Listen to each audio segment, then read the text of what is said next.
I think we're good. Let's hear what the mayor had to say about them one more time. The mayor of Pasadena. Come out here for publicity. They came out here to work, and then we went to visit some of the families in the impacted area and view firsthand some of the impacted area. And then they wanted to go visit the first responders and personally thank them for their efforts to help our families and our neighbors. Man, they're an example of so many people, though, that are doing the same thing. They didn't come out here for. Let's see here. And people were very happy to see them. Yeah. The area where people, how is it to have Prince Harry and Princess Markle here, Meghan here? Well, you know, it's great people, great personalities, and great heart for them to come out here and meet with the first responders, meet with the people who were affected. Is very important. You know, they really buoyed the spirits of the first responders. They really buoyed the spirits of the first responders. They certainly did. They, you know, they showed up and they handled their business. And of course, I'm hoping that none of the derangers get wind of this.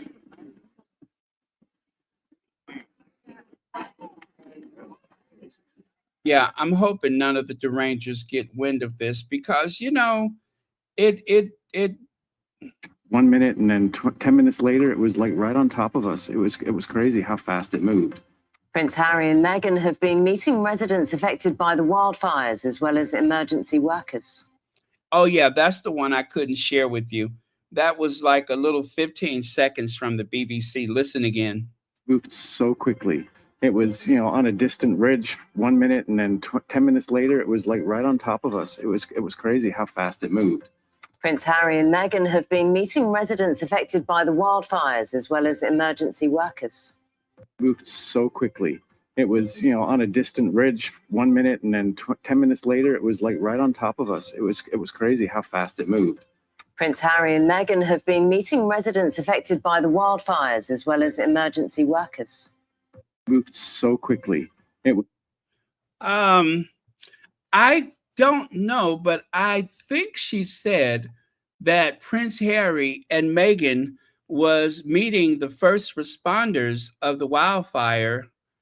No, I'm sorry, some of the victims of the wildfires, as well as the first responders.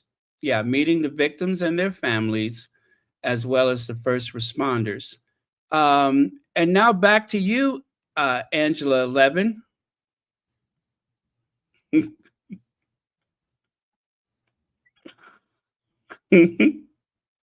What is that, Angela 11? Uh-huh. And your lips are what? It makes your lips makes your lipstick run, huh? Okay, what about you, Nana? Is it being selfish? Harry, is it being selfish? Prince Harry, is it being selfish? Prince Harry, is it being selfish? I ask this as Prince Harry, is it being selfish? Okay, he's not being selfish, of course not. Okay, well, I think that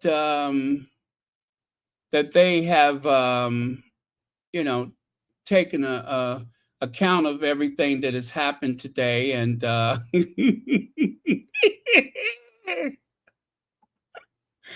and I think they're going to be okay. I think they're going to be strong, and they are going to, you know, show up and do wrong. But either way, they're going to be strong when they show up and do wrong.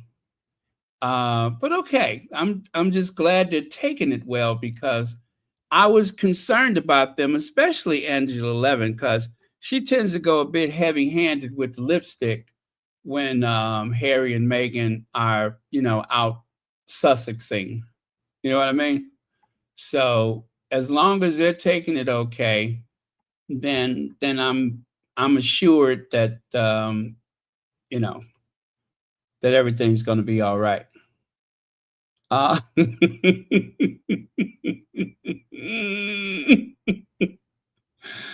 Woo! Woo! Oh, I'm sorry. Let me take a look at the comments here.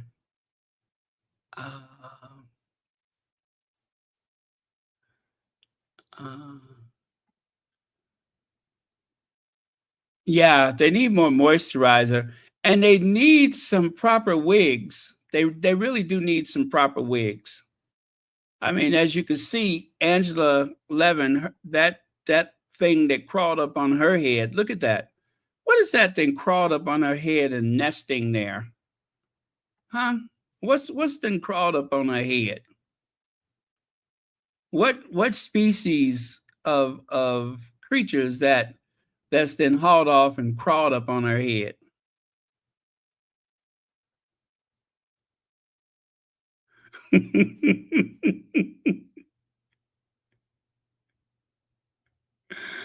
Absolutely. Absolutely. Thank you, Legs. Banned from all U.S. stables. Yeah. Might have some kind of horse disease. Let's see.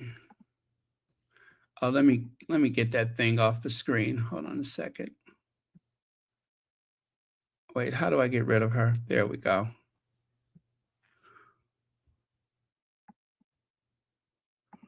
Okay. Okay, I'll just leave that on without the sound. As someone who lives in LA, I'm so happy to see Harry and Meghan hugging and talking to people. I can't do it even though I want to so much. I'm living through Harry and Meghan. Well, Harmony Joy, thank you so much for sharing that. That was very nice.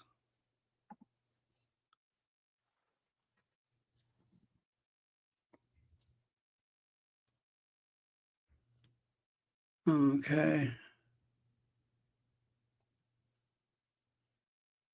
All right.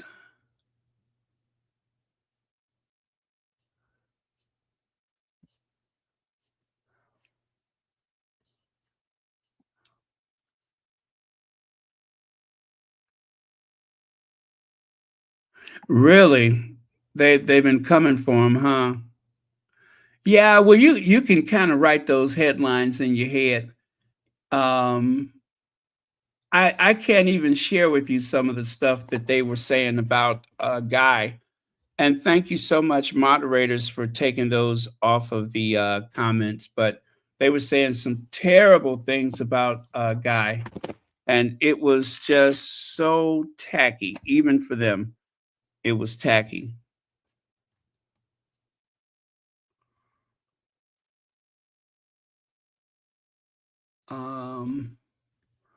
Oh, you're wondering what my father thinks of these pics?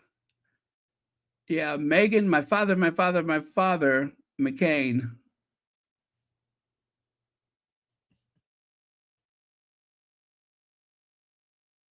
Yes, absolutely, Rohini. Thank you for reminding us about that. Rohini, I'm having a bit of a problem because next time we do a what do you call it? We want you to be there, but we don't know how to get you in there. So yeah, we're gonna have to talk about that because we definitely want you to be in the next one of our but we'll figure out something. One of the member onlys. We got to figure that out. But don't worry, we'll work something out. Because that is just custom made for you, I think.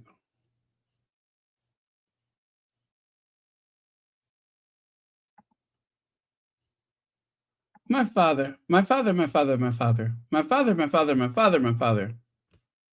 Uh,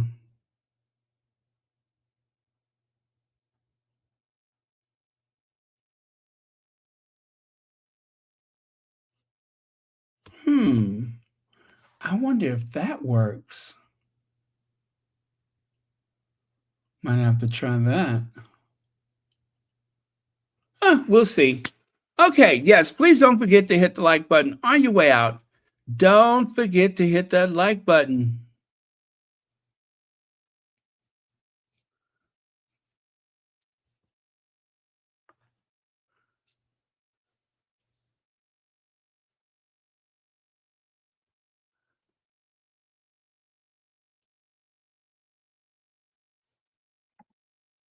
Um,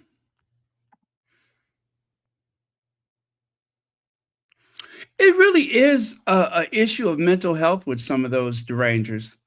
It is an issue of mental health. They cannot be well.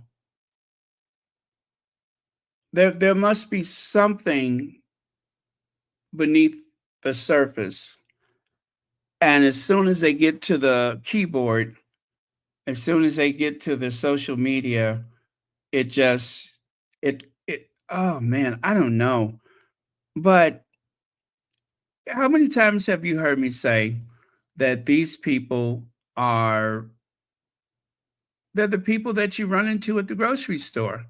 They work at the banks, librarians, school teachers. Um, they're older, so most of them are probably retired. But the vitriol, the hatred, the hostility,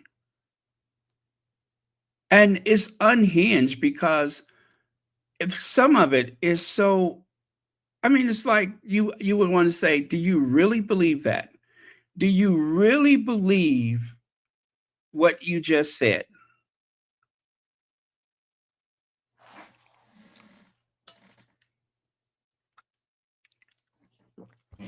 And you know what's really sick is the fact that Thomas Markle Jr.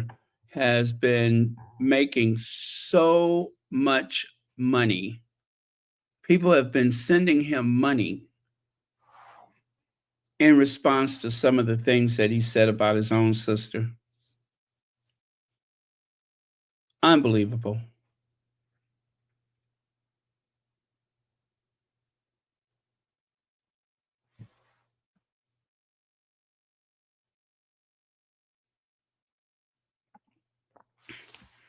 I watched it for the full 8 hours, but as I'm not a member, I couldn't comment.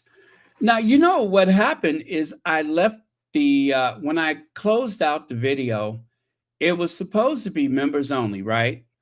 And I don't know how it went back to a regular video. So maybe you watched it that night and you were able to watch, but it was supposed to be members only. And I switched the members only back on because, I think when you have people comment and it's members only, then it should stay that way because they're saying things as a member and not, otherwise. So I think when it's like that, it should stay that way.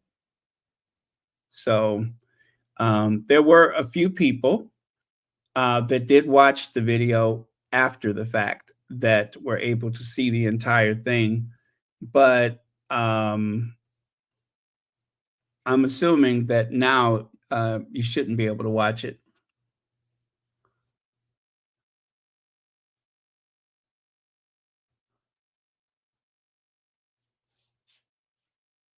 So, okay. Well, we have been able to give out some random memberships, so hopefully, you know, those who need it the most will be the lucky ones to get it. But yeah, it's very random. I don't think there's any way to control who gets it.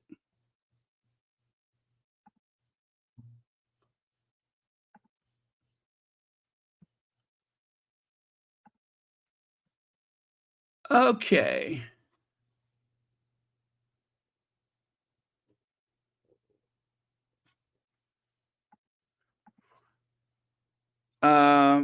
Yeah, I mean, she is paid, but I think that some of the stuff she says is beyond a paycheck. Some of it is just that's the way she feels. It seems like she has become incredibly jealous of the Duchess of Sussex. That's what I think. There seems to be a bit of a jealousy there. Um, like she's drinking the Kool-Aid. Not just drinking it, but like she's bathing in it too.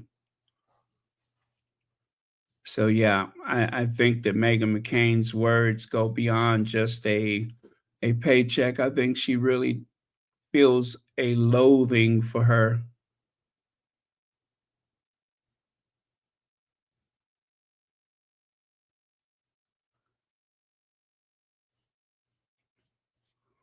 Well, remember the memberships start at just $4.99 each, which really is the price of a cup of coffee for some people. Just $4.99. And of course, you're free to cancel at any time.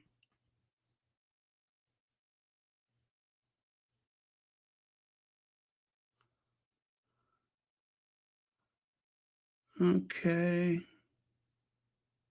That was a wild night, though. That was a wild night. The members only.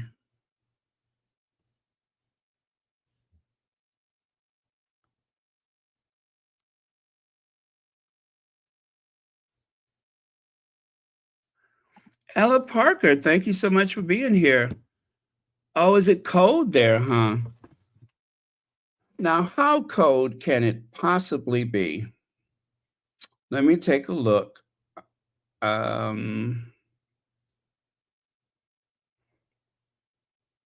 because it's 28 degrees here, which is Fahrenheit, which is the what is it? That's the about just below the freezing point, 28 degrees. 32 degrees Fahrenheit is what freezes water. So in Celsius, it's -2 in Chicago. Now, how bad can it possibly be in the United Kingdom?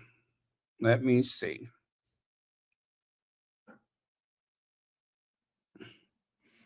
Oh, it's only -3. It's -3 Celsius. That's not so bad. I mean, it's just below freezing, but tomorrow it's going to be -3 Celsius in London. I mean, I don't know where you are in the UK, but in London it's -2 or 3, -3.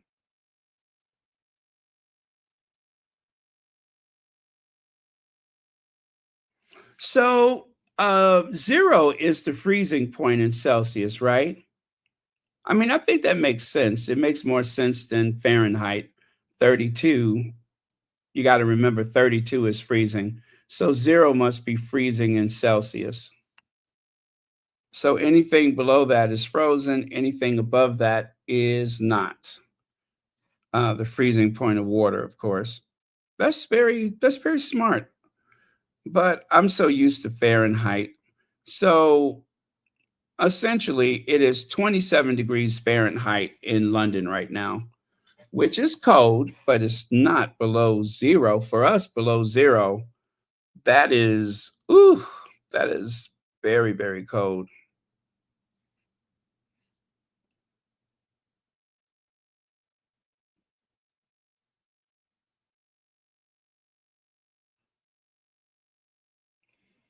Yeah.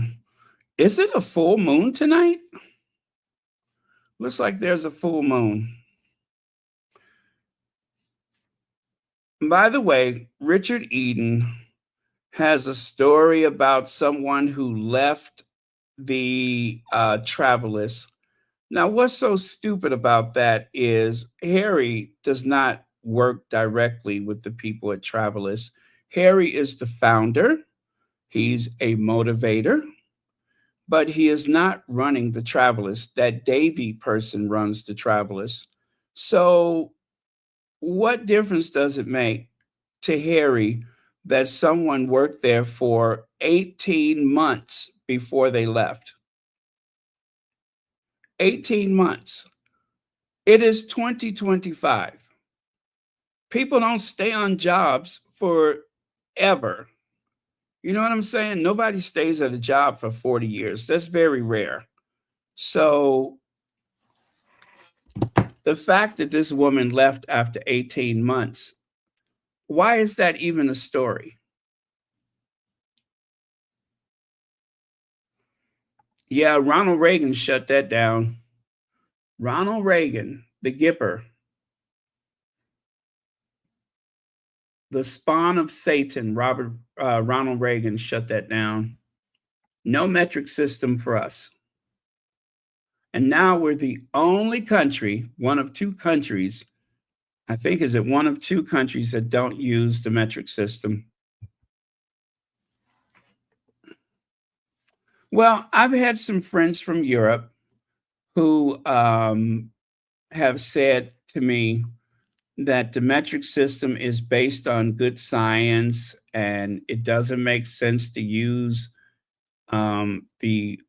imperial units or whatever they call it. But I had the most epic response. I said, listen, it may not make sense to you, but we did manage to put a man in space. We went to the moon using our pounds and feet and inches and yards and such. We did put a man on the moon. So how bad can it possibly be? Yes, it may not be based on the same science, but it's not bad science. Long as you can get those measurements to repeat, then that means that they're solid. They're just not what the rest of the world is using. Let me see. Uh-oh, Legs, did I just put you in timeout?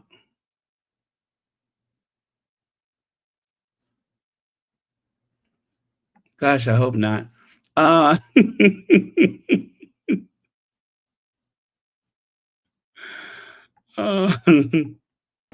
Is it being selfish?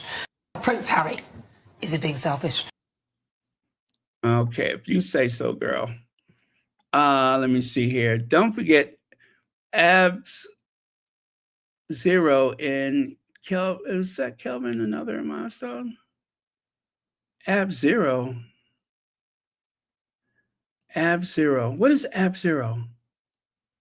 Don't forget ab zero in Kelvin, another milestone. Oh, I don't understand.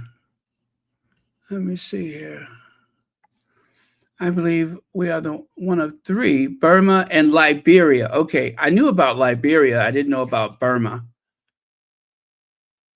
Okay, I feel better because you know what? Anything that is on par with Liberia and Burma is where I want to be. We tried the metric system for 1 week, I believe. Oh, yeah. It wasn't only 1 week. I was so young then. Maybe it wasn't Ronald Reagan.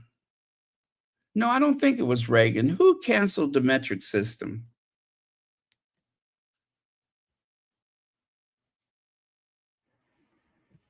Oh, absolute zero is the point where there is not transnational. What is that what is it? Translational energy. Basically, molecules don't move.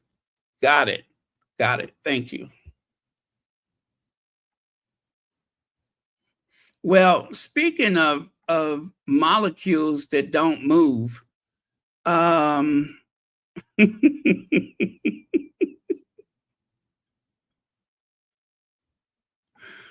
do y'all think she gonna go back to work? Huh? Speaking of molecules that won't move, when y'all think she gonna go back to work?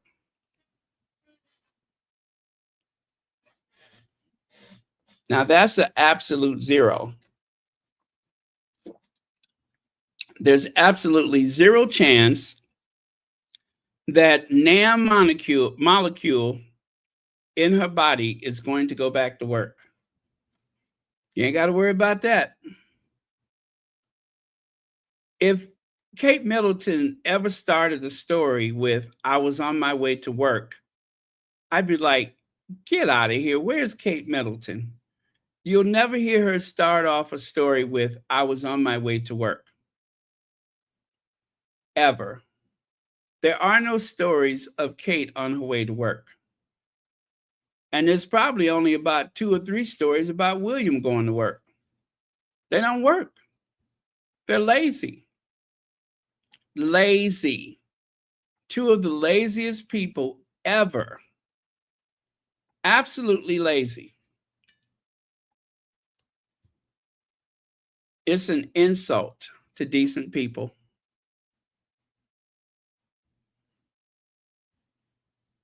The do-nothings, the do-nothing Welleses, that's who they are, the do-nothing Welleses.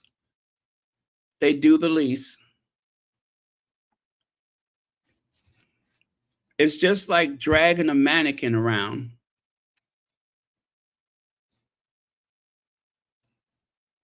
You know what?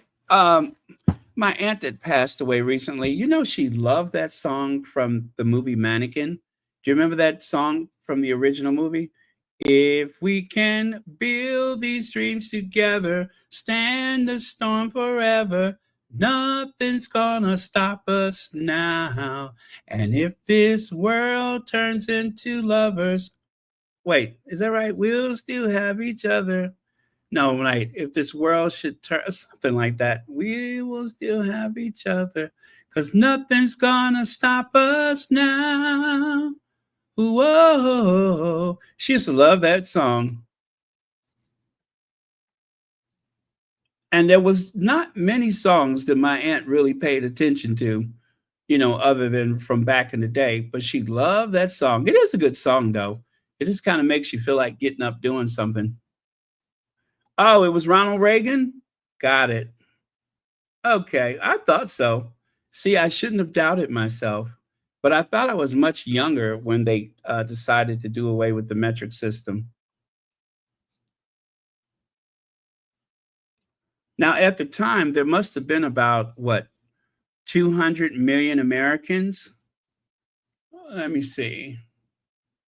What was the population of the United States in 1980? 226.5 million Americans in 1980. And okay, I'm just going to say it before I check. In 1960, I think there were about 160 million Americans. Let me check. What was the population of the United States in 1960? Ha! I was so close. I was so close. Let me see. I believe it was, the population in the United States in 1960 was, oh gosh, I'm about 20 million off. It says 179 million. I thought it was about 160.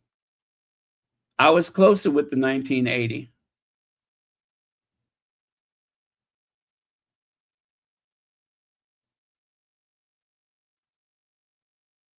Oh, okay.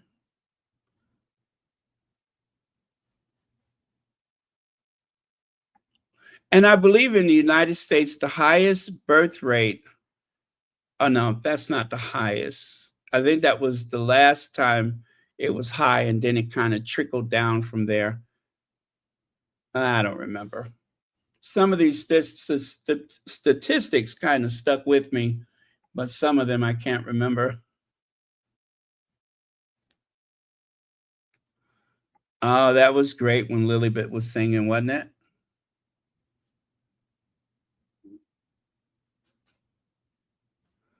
That was great.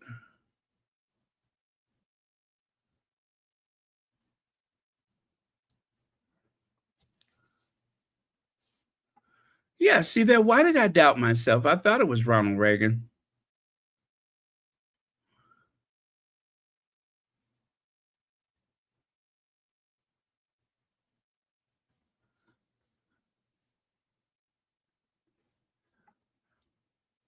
Reaganomics also shut down the government, runs a psychiatric system. Oh yeah, when they put everybody out on the street, right? You would never get a one who Flew Over the Cuckoo's Nest film. Reagan got rid of that. Sadly, people died and became homeless. Yeah, yeah. And in modern times, the psychiatric ward has shifted from psychiatric hospitals, although there are still quite a few. And now the county jail has become the psychiatric ward in some cities. They say that Cook County Jail is the largest psychiatric ward in the country. Cook County Jail. They have gone from the hospital to the jail cell, which is terrible. But there's so many things that are so subpar for the wealthiest nation on the face of the earth. There are so many things that we are lacking that we really shouldn't. Thank you for that information, Legs. Oh, remember Patco? The was it Patco? The flight controllers, the flight controllers union. Ronald Reagan fired all of the flight controllers. They were trying to strike so that they can get a raise, and Reagan fired them. Could you imagine that? The air traffic controllers union, and Reagan fired them because they asked for a raise. Reagan wanted unions gone. The first president to have ever been part of a union is the one who destroyed the workers' union. The bedrock of the working class people, the modern labor unions were destroyed because of Ronald Reagan. They had too much political clout. The labor unions gave us so much. And that's why when people are like, oh, I hate unions, well, you could throw out the baby with the bathwater if you like, but the labor unions are what gave us so many rights in the workplace. They're the ones who got children out of the workplace. And how do we thank them? We destroyed them.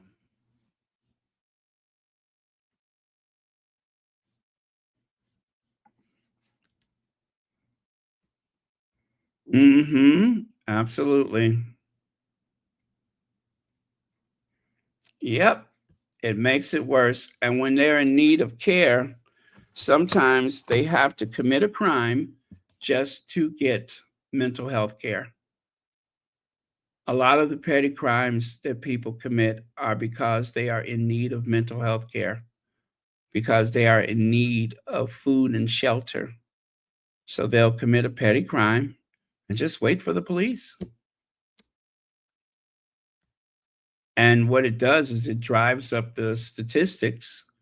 It makes people less safe in their communities. So, as Noel's saying, whether you spend the money now or you spend the money later, you're still going to have to spend the money. It's going to cost you more if you have to pay later. So whether you pay now or you pay later, you still got to pay for it. And since we have to pay for it, why don't we spend that money up front? Then you have better control of the results.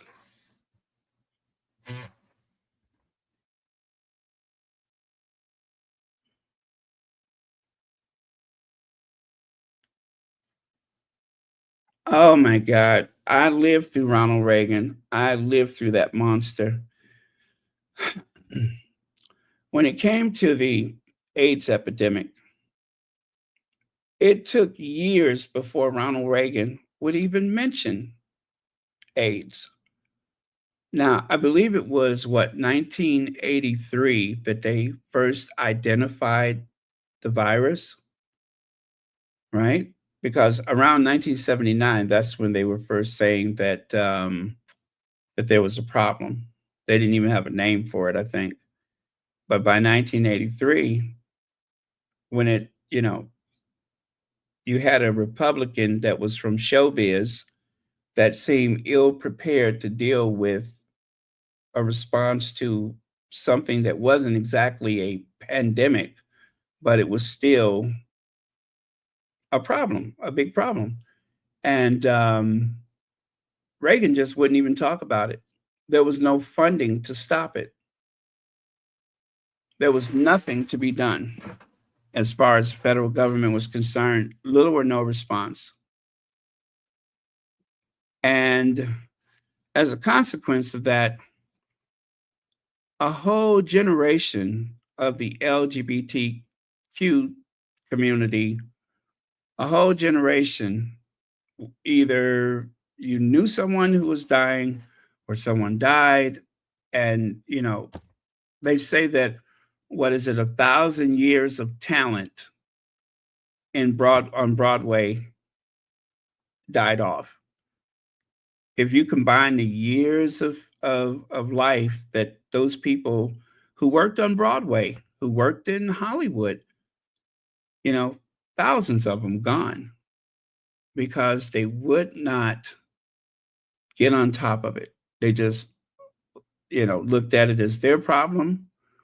They made it a moral issue rather than a medical issue. That was Ronald Reagan. That was Ronald Reagan.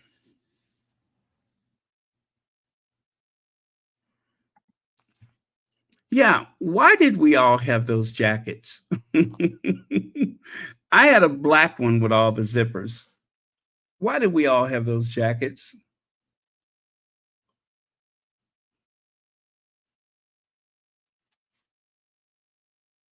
That's why I cannot, it bothers me when they talk about how great Ronald Reagan was, how he inspired so many people. Reagan was the one who first used the phrase, "Make America Great Again." That was Ronald Reagan's thing. You never know it, but that's where it started.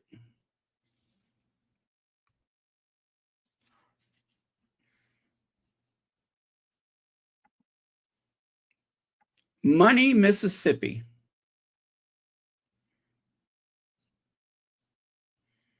Let me see. What is Money, Mississippi famous for? Money became infamous for the lynching of Emmett Till. Let me see. Okay, maybe that's not the one I'm looking for. I'm trying to figure out where Reagan started when Reagan officially started his campaign for president. Where did Reagan officially announce his campaign for president?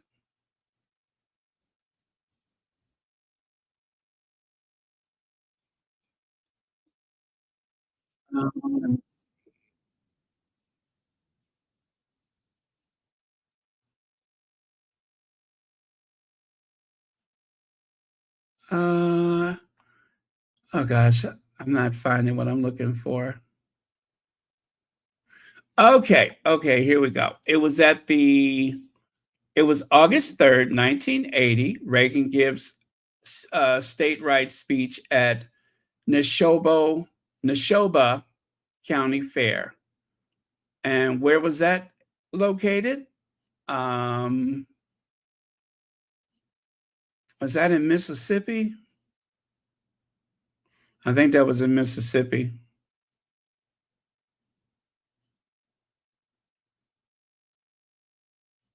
And that is where 3 civil rights workers, one a student participating in the Mississippi Freedom Summer, the other 2 Corps members were murdered and buried in a shallow grave by members of the Klan.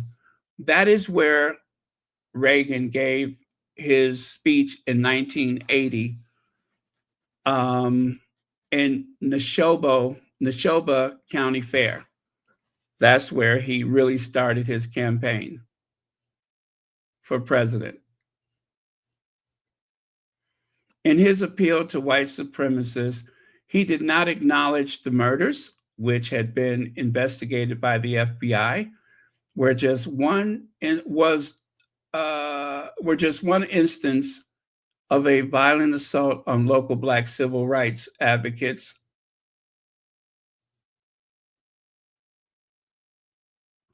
Yeah, that was Ronald Reagan.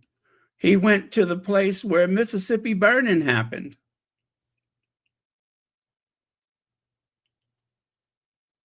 They said he was trying to appeal to the George Wallace inclined voters. Ronald Reagan, just like Trump, although Reagan was more palatable to most people, that county fair was notorious. That county was notorious. And that is where Ronald Reagan started his campaign.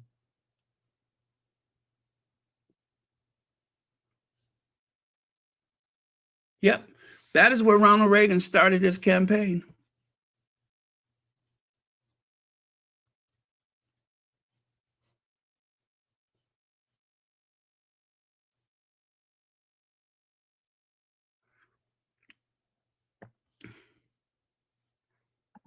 Mabel Jones says, don't leave out how he cut Medicare and Social Security. Yeah, he was a monster. And Reagan and Bush, Ronald Reagan and George Bush, the senior George Bush, Ronald Reagan spent more money in those 8 years and Bush his 4 years than was spent from George Washington up until Jimmy Carter. They spent more money. That was when the defense budget grew so large. The United States spends more money on defense than the next few countries combined. They spend more than Russia and China combined, more than India. The United States spends more. The United States has more military bases around the world. But remember, we're not an empire. If anybody asks you, tell them the United States is not an empire. We are, but you're not supposed to tell people that. We're just as imperial as anybody else. But the definition of empire has changed. That's all. Just like Commonwealth, that is so that people can accept the fact that the British Empire does not exist anymore. So the United States is still an imperial nation, although people in the US are not educated to recognize that. But when they say manifest destiny from sea to shining sea, that means everybody in between the Atlantic and the Pacific Ocean had to be eliminated to make sure that the United States sea to shining sea was realized. They just call it manifest destiny, but that was imperial. If it was Europe, it would be an empire.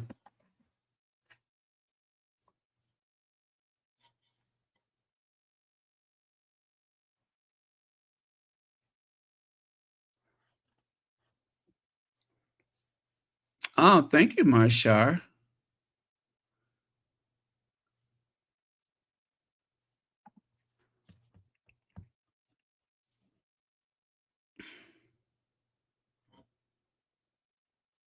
Oh, really? Thank you for sharing that. And did you guys know that what's her name? Condoleezza Rice and Angela Davis, they kind of grew up together. They knew each other from childhood. Condoleezza Rice and Angela Davis were both in that town when that church was blown up.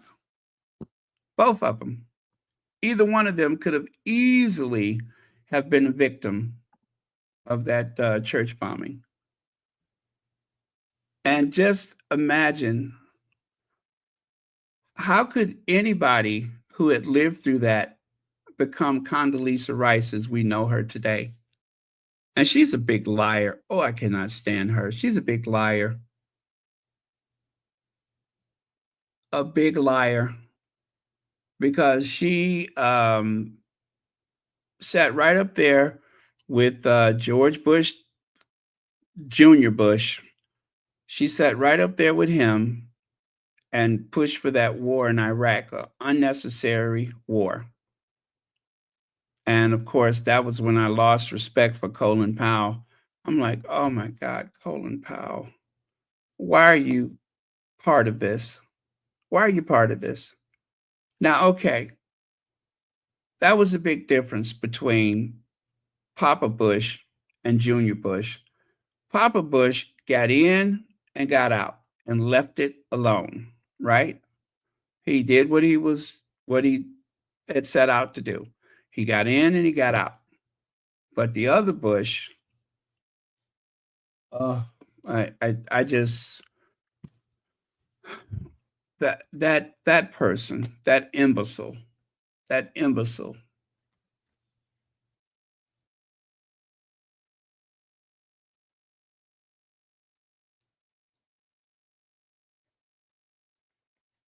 Oh, thank you, Mabel Jones.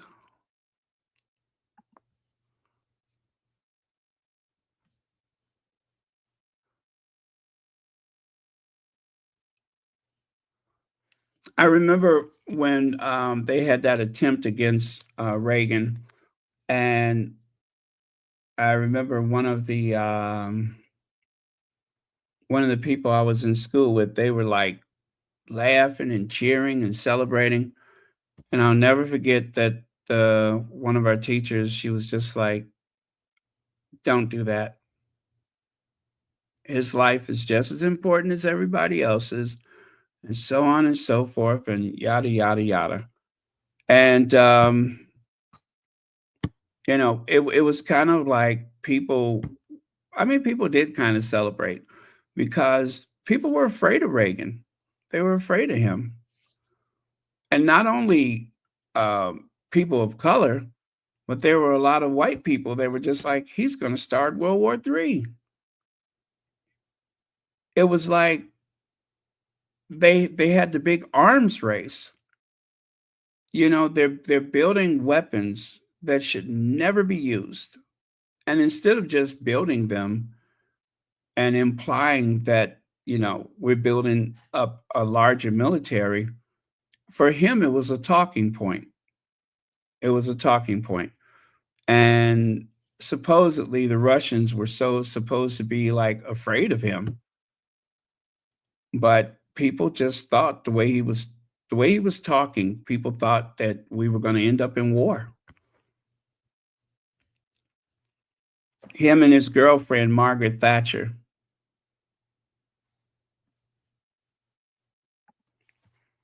And Colin Powell, yes, it was sad. Yeah, he tried to redeem himself later. Now, as I remember, Colin Powell had a son that was the chairman of the FCC, the Federal Communications Commission, and it was like a twofer.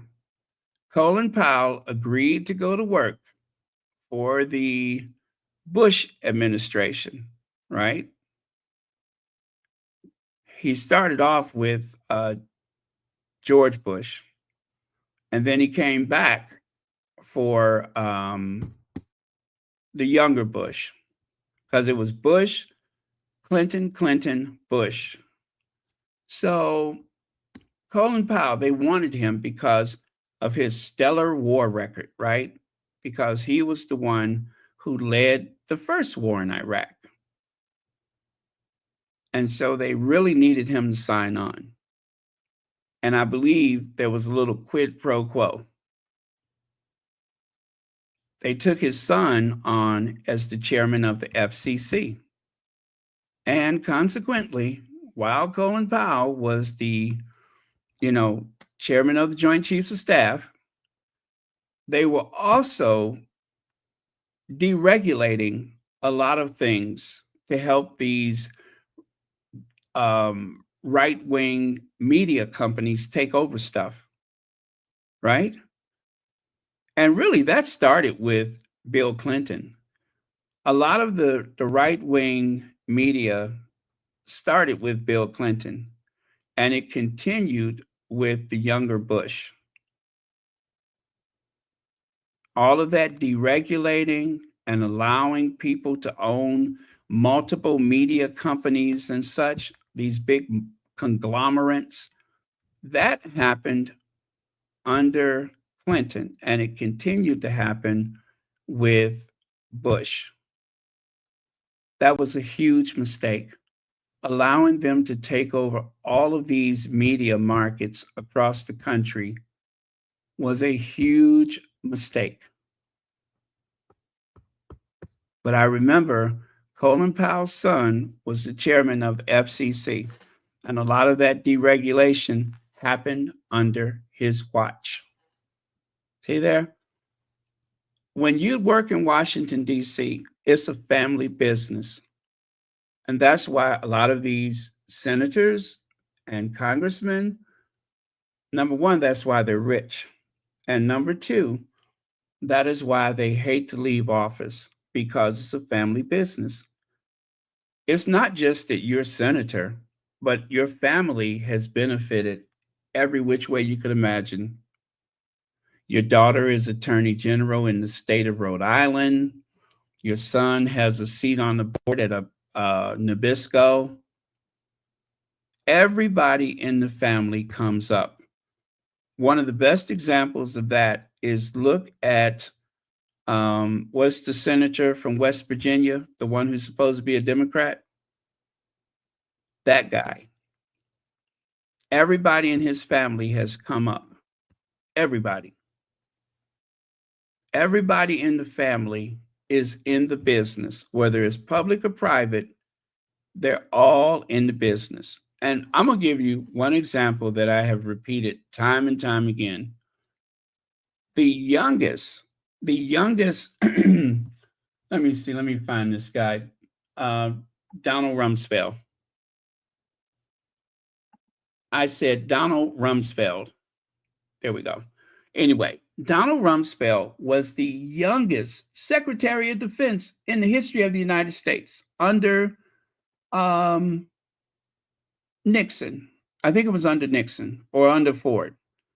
And then he went off into the private sector and worked, guess what where he worked? For defense contractors.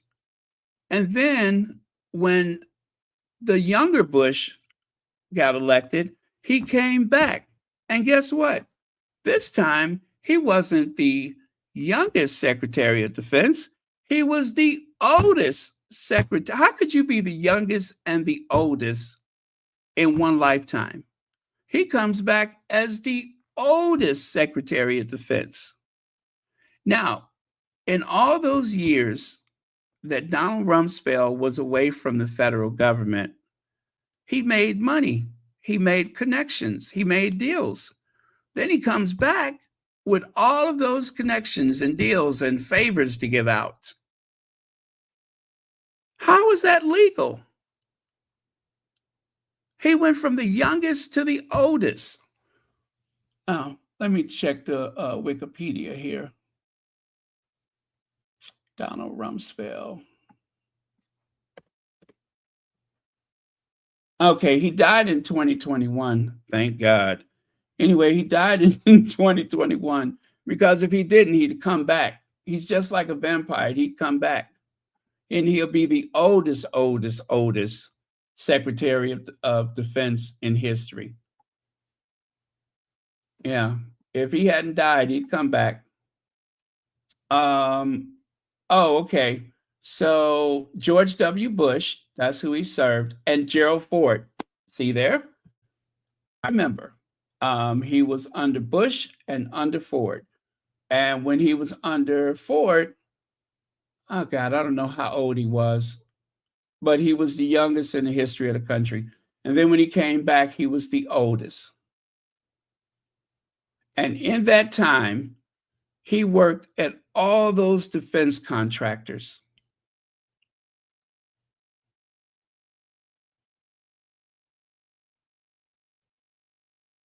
Yep, he worked at all those defense contractors. And in his career, he has been one of the people pushing this country into war.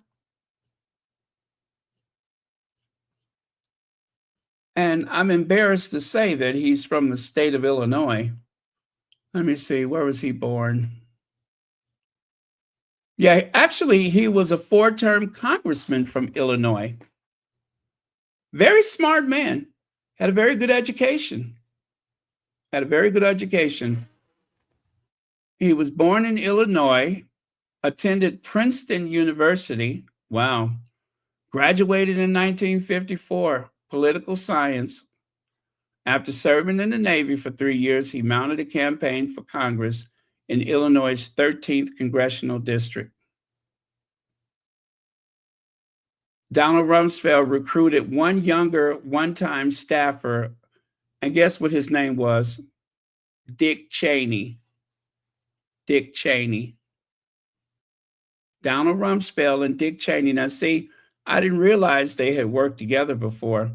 So when Donald Rumsfeld went back to went back to the Department of Defense, he brought Dick Cheney with him.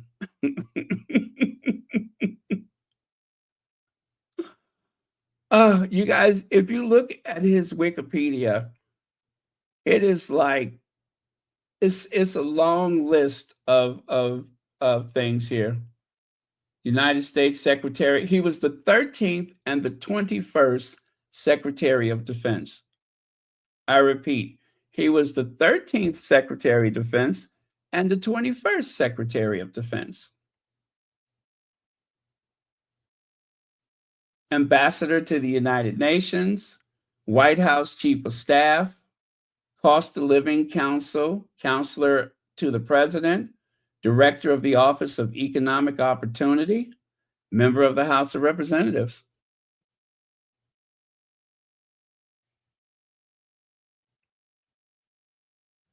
Yeah. And you can only imagine some of the opportunities that was made for the children in his family. He had 3 kids. I bet you they doing good too.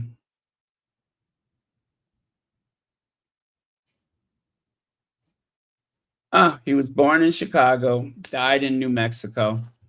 Well, the one thing I hope that they have established, he is gone though, right? Because God knows we don't want him coming back. Long as he don't come back.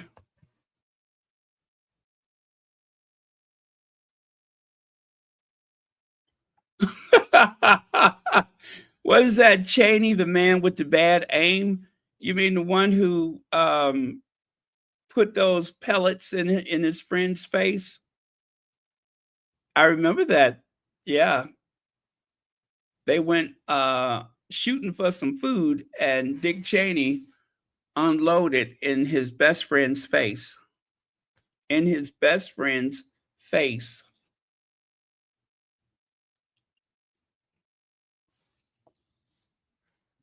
Yeah, every one of them.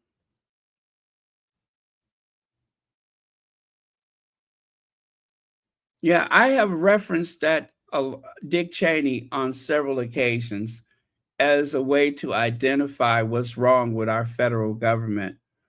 When anytime that you have been the 13th and the 21st Secretary of Defense, and in between, you have worked at every defense contractor known to man, that's a problem.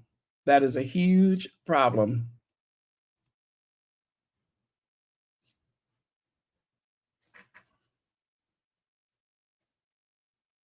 He worked for Dwight Eisenhower, the man who said, beware of the, what was that he said? Beware of the military-industrial complex. Okay, I just got my account flagged, didn't I? I said military-industrial complex. Well, it's been nice knowing y'all.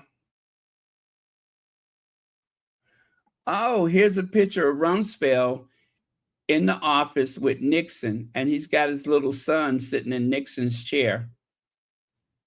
Well, pretty soon we're going to have Rumsfeld's son, President of the United States.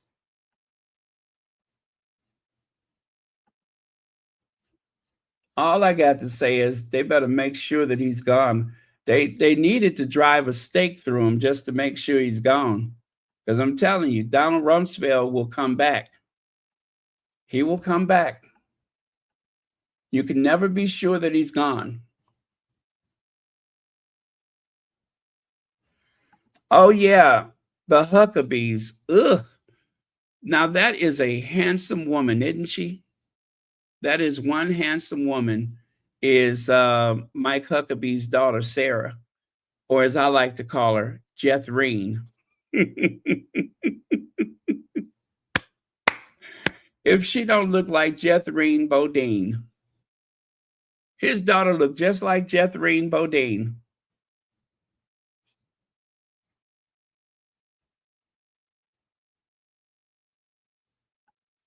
Probably. If we look at their family tree, I'm sure she's a distant cousin.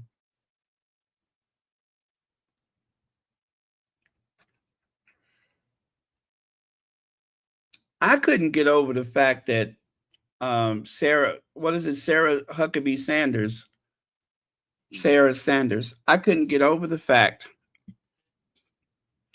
that she put on a skirt and some cowboy boots. She looked about as dainty as Mike Tyson.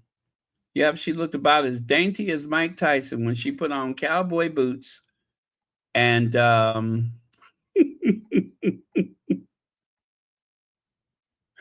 and a skirt. I was like, what the hell is that?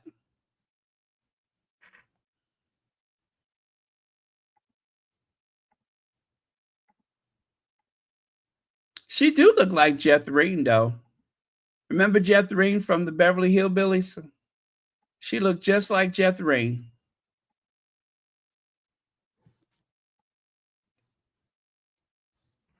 Let me see if I can find a picture of her. She's a very handsome woman, though.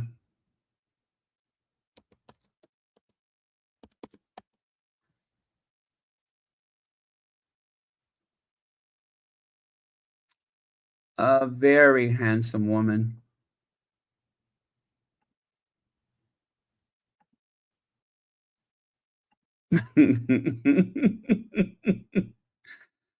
I shouldn't do this, but that's never stopped me before, has it?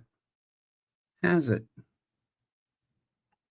That has never stopped me before.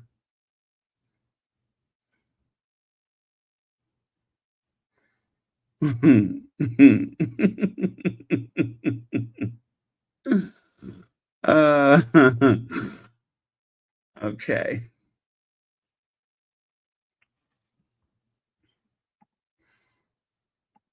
That has never stopped me before, so I might as well do it. Okay.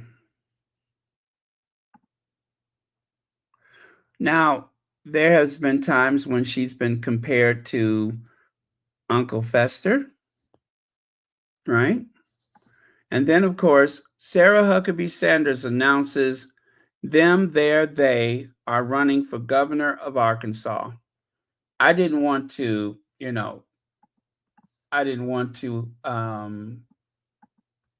insult her because I wasn't sure what pronouns she was using. So that's why I said, them, they, be, because I wasn't sure,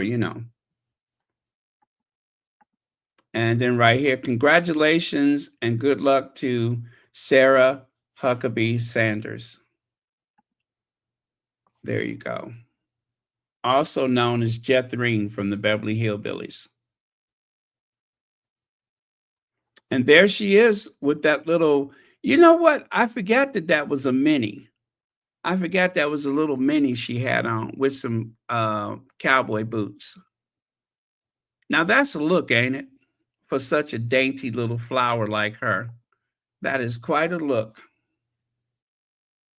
I mean, with her being so dainty and so girly, why wouldn't she wear that? Why wouldn't she wear that? Yeah.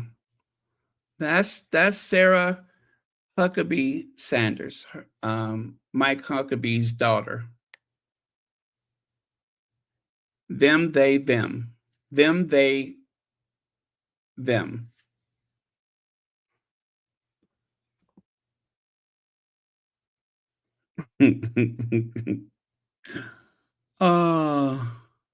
Yes, absolutely, YM Droid.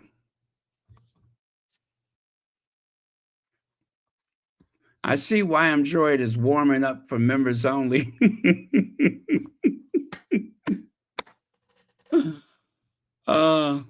Well, we have to set a date, that's for certain. We have to set a date. I would hate to do it and you and Legs are not available.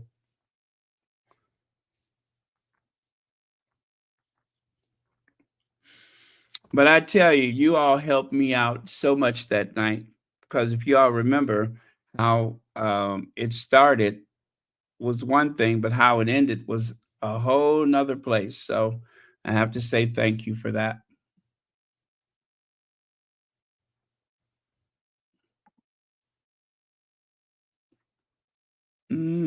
That's a look though, isn't it? No need for a step stool. You know how sometimes people be so short they got to get a little step stool out so that they can reach the microphone. If anything, they're gonna have to raise the microphone. Now that's some good country eating. She's from Arkansas, don't you know? And that goes to show that when you eat some of them victuals from the country, you know, when you scare up some catfish for dinner and make a mess of something, right? That's when you cook a mess of something. All them good old country victuals. Just what a growing Huckabee Sanders needs.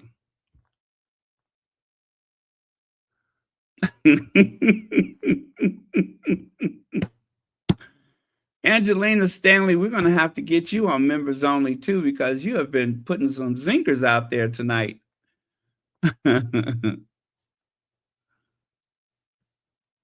Yeah, you have been putting out a few zingers tonight.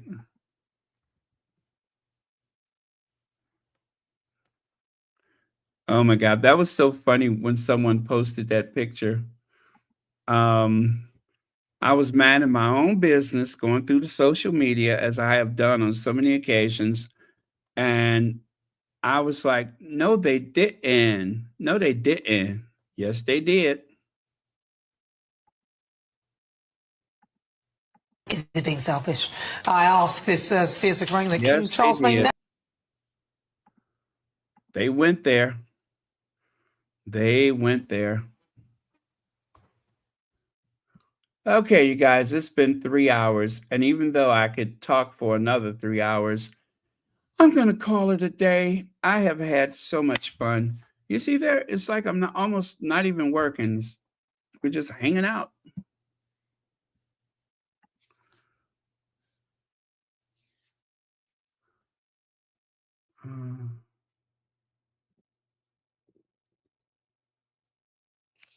Oh, thank you, Legs. I'm glad that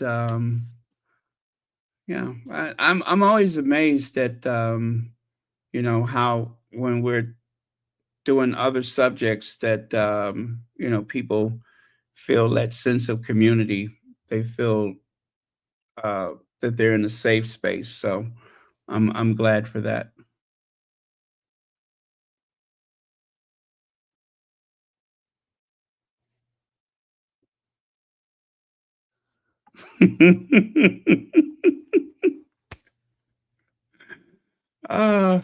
And our special guest, Nana's wig. Yes, Nana's wig.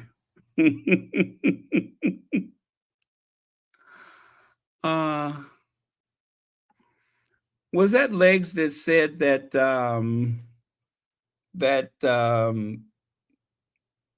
Kate Middleton looked like Cousin It that time? That she was channeling Cousin It? Let me see. Seriously, with the high.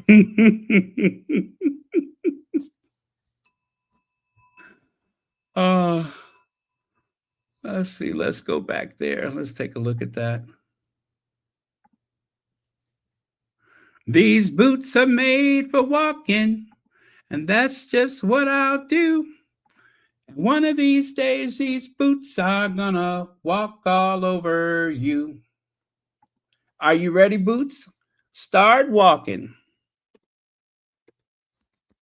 You've been messing where you shouldn't been messing. And you keep thinking that you'll never get burned. I just bought me a brand new box of matches. Yeah. And what I've learned, you haven't time to learn. Let me see. Let me find the lyrics. Let me see. You keep saying you've got something for me, something you call love, but confess, ha, you've been messing where you shouldn't have been messing. Yeah. I would love to hear her sing that and shake her shimmy. I would love to see Sarah Huckabee Sanders shake her shimmy. As a matter of fact, I would love to see her dance just like Nancy Sinatra. Said, you know what? You know what? I should take that to Hollywood. I should take that to Hollywood. I should write a screenplay. Sarah Huckabee Sanders in the Nancy Sinatra story, right? Sarah Huckabee Sanders in the Nancy Sinatra story, inspired by her wearing those boots and that mini, whatever that is. I can't get over the ruffles, though. She is actually wearing a mini that has ruffles. So it's kind of Little House on the Prairie, and it's kind of, you know, Sarah Huckabee Sanders is the newest cast member of Sex and the City, right?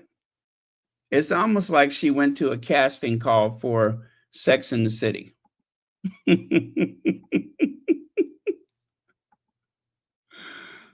What the hell are you dressed up for? Well, they got a casting for Sex in the City. So I'm going to go up there to New York and I'm going to get that role in the next Sex in the City movie. That's what I'm dressed for. You know, that was my next guess. I'd be like, that was my next guess, that you were auditioning for Sex in the City Part 4 or whatever part they on. The Sex in the City movie starring Sarah Huckabee Sanders and her boots that are made for walking. And that's just what she's going to do.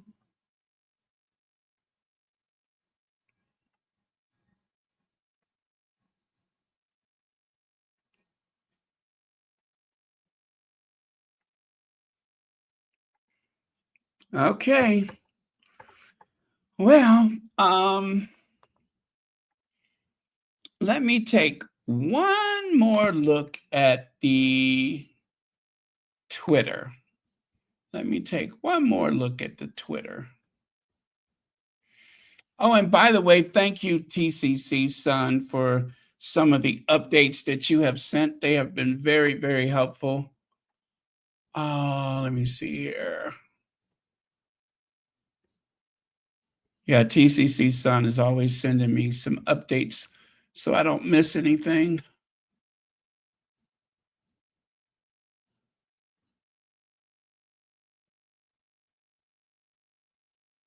Oh, wow. The goats are being evacuated from the mountains in the Palisade area. Goats are used to clear brush on the sides of the mountain. It's time to evacuate the goats. Oh, that's smart because, you know, goats eat just about anything. So they must have been using the goats to help clear some of the shrubs. Anyway, they're evacuating the goats. Let me see. When was this posted? 2 hours ago. Okay.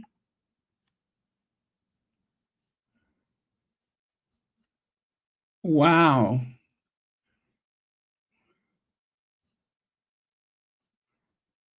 Well, I tell you what, in spite of everything that has happened, Governor Newsom's hair has not moved. Have you noticed that? Governor Newsom's hair has not moved the least bit. Not a hair out of place.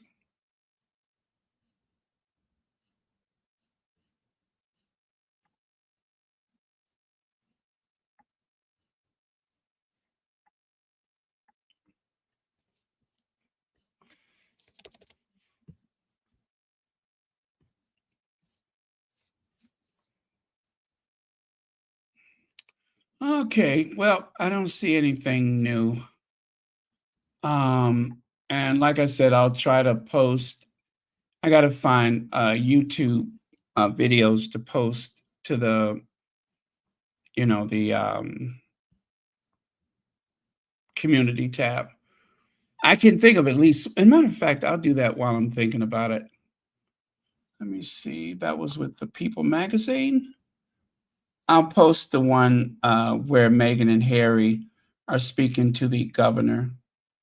Oh, wait, did they move that? It's not even there anymore.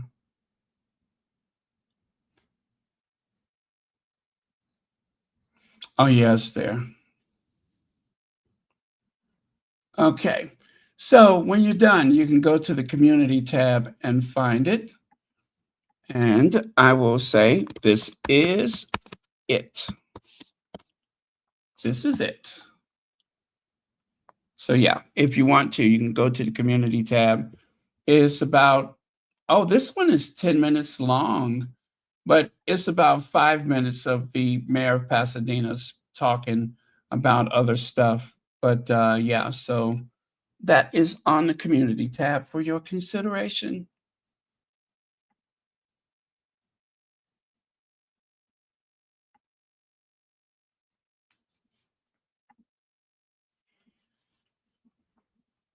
So good night, everyone. Thank you for joining us. And as always, it has been a pleasure. Thank you, moderators, for keeping this the safe space that it's always been. And oh my goodness, some of the comments that they were making about Meghan, I'm so glad that I blocked those people. I hope they never come back. It's one way to gauge how successful the Sussexes have been is by the level of vitriol and bile that is thrown at them. But I would rather people just leave them alone. We can gauge their success other ways without all of that nonsense.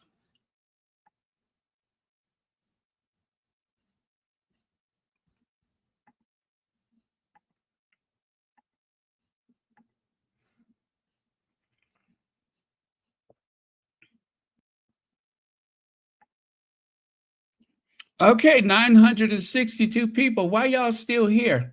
We're done. Good night. Oh, now you can stay. You can stay, Yolanda. How do I say? McKees? McKees, thank you very much. You can stay. I like you. But the rest of y'all can go. Toodles.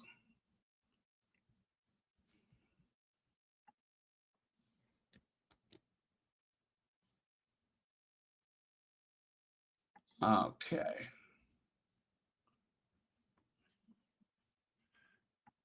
Ginger Avenger. It's a good night for Ginger Avenger. I agree. Okay, so I'm going to cue the Ginger Avenger.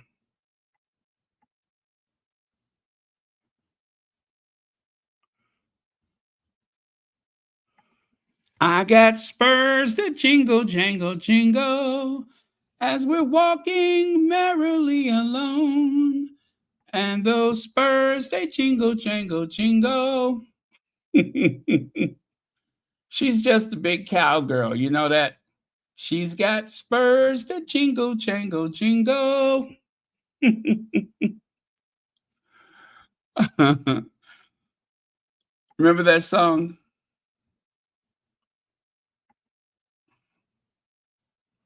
I got spurs. I never knew the words to that. Let me see. What are the words? I got spurs. Okay, it's called Jingle Jangle Jingle. That's the name of the song. And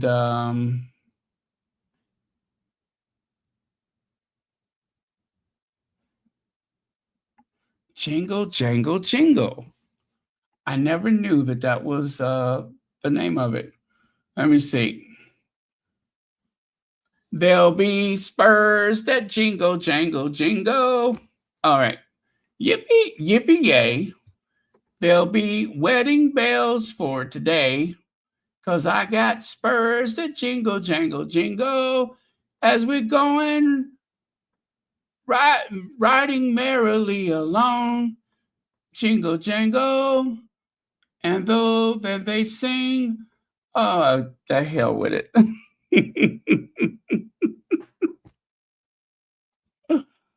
Oh, hell with it.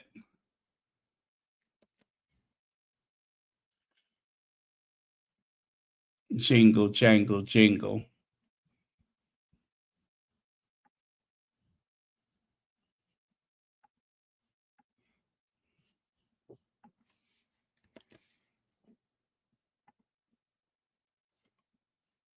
Okay. What did I leave off? Good night, Lady T.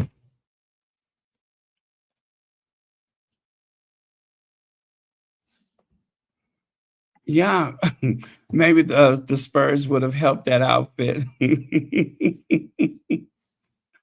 I like that.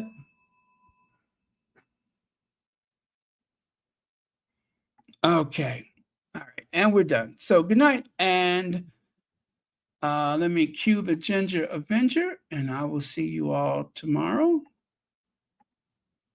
or later today, whichever you want to call it.